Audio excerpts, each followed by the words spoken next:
এই গরমে যদি হয় খাঁটি হেলদি ঘরে তৈরি নারকেলের আইসক্রিম বা মালাই, তাহলে তো কোনো কথাই নেই। তাহলে চলুন ঝটপট আমি দেখিয়ে দেই। আসসালামু আলাইকুম সবাইকে। আজকে আমি মালাই আইসক্রিম তৈরি করব, তাও নারকেল দিয়ে। তাই আমি প্রথমে পাউডার দুধ নিয়ে নিচ্ছি।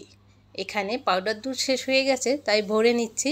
আর কি কি উপকরণ লাগছে, ঝটপট এই ঘরে থাকা উপকরণ দিয়েই মালাই আইসক্রিম তৈরি করতে পারবেন নারকেলের।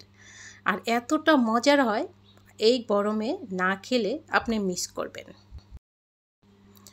আমি এখানে একটা জ্যার নিয়েছি, এরপরে 1 কাপ নারকেল কোড়ানো নিয়েছি।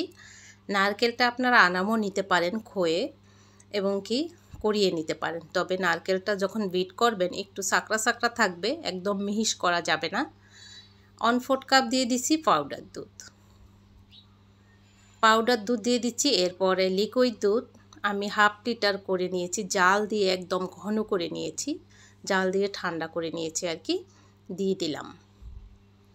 1/4 কাপের 2 কাপ চিনি দিলাম। এখানে মিষ্টি কম বেশি বাড়িয়ে দিতে পারেন। একেবারেই সহজে এত অল্প উপকরণ দিয়ে এত মজাদার আইসক্রিম না খেলে বিশ্বাস করবে না। আমার বর খেয়ে তো অবাক, 1 পিসের জায়গায় 2 পিস। সবাই খেয়েছি তৃপ্তি মিটিয়ে। বিট করে ফিরে আসলাম। ছাকড়া ছাকড়া এখনই দেখা যাচ্ছে, দেখুন এই যে নারকেলটা কিন্তু একদম মিহিস করি নাই, তাহলে ভালো লাগবে না। একটু মুখে দিলে ছাকড়া ছাকড়া নারকেলটা সেই লাগবে, যেহেতু নারকেলের আইসক্রিম। এই যে দেখুন আনাম কিন্তু আছে। ভালো লাগলে অবশ্যই আমার এই রেসিপি সবার মাঝে শেয়ার করে দিবেন, আর সাবস্ক্রাইব করে আমার পাশেই থাকবেন। আর গরম গরম অবস্থায় এই ঠান্ডা ঠান্ডা 1 পিস মালাই আইসক্রিম না খেলেই কিন্তু নয়, বন্ধুরা খেয়ে নেবে। হাতে থাকা এই উপকরণ দিয়ে ঝটপট মাত্র অল্প সময়। এখন আমি একটা আইসক্রিমের মোল নিয়েছি, দেখুন আইসক্রিমের এরকম 2টাই মোল্ডার আছে আমার, আমি একটাতে নিয়ে নিচ্ছি।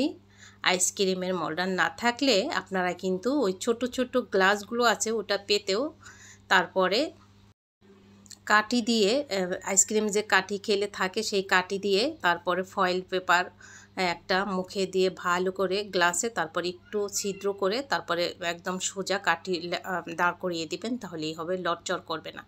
আর আমি এই যে মোল্ডারের যে আইসক্রিমের ডাটগুলো আছে ভালো করে আমি আটকিয়ে দিয়েছি।